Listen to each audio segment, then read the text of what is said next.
বন্ধুরা এই নেইমার আর মেসি ছিল খুবই মোটা, এদিকে রোনালদো ছিল অনেক চিকন।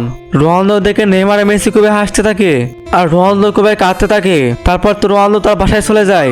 তার কাছে তো কোনো টাকা পয়সা ছিল না, সে তো গরিব ছিল। বন্ধুরা প্লিজ লাইক সাবস্ক্রাইব করে দাও। তারপর তো রোনালদো চলে গেল কাজ করতে। সে তো একজন লোকের সাথে কথা বললো আর সেই লোকটা তাকে কাজ দিল। আর রোনালদো তো রাজমিস্ত্রির কাজ শুরু করলো, কখনো সিমেন্ট নিয়েছে আবার কখনো বালু নিচ্ছে। সে তো লোহার কাজও শুরু করে দিল। তারপর তো সে অনেক ক্লান্ত হয়ে যায় আর সেই লোকটা তাকে অনেক খাবার এনে দিল আর রোনালদো সেগুলো খেতে থাকলো।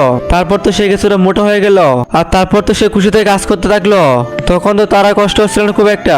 তারপর সেই লোকটা রোনালদোকে অনেকগুলো টাকা দিল আর রোনালদো তো টাকা নিয়ে বাজারে চলে যায়। সেখানে গিয়ে সে তো পেঁপে কিনলো, মাংস কিনলো আর বিভিন্ন শাকসবজি দিয়ে ব্যাগ ভরে ফেললো।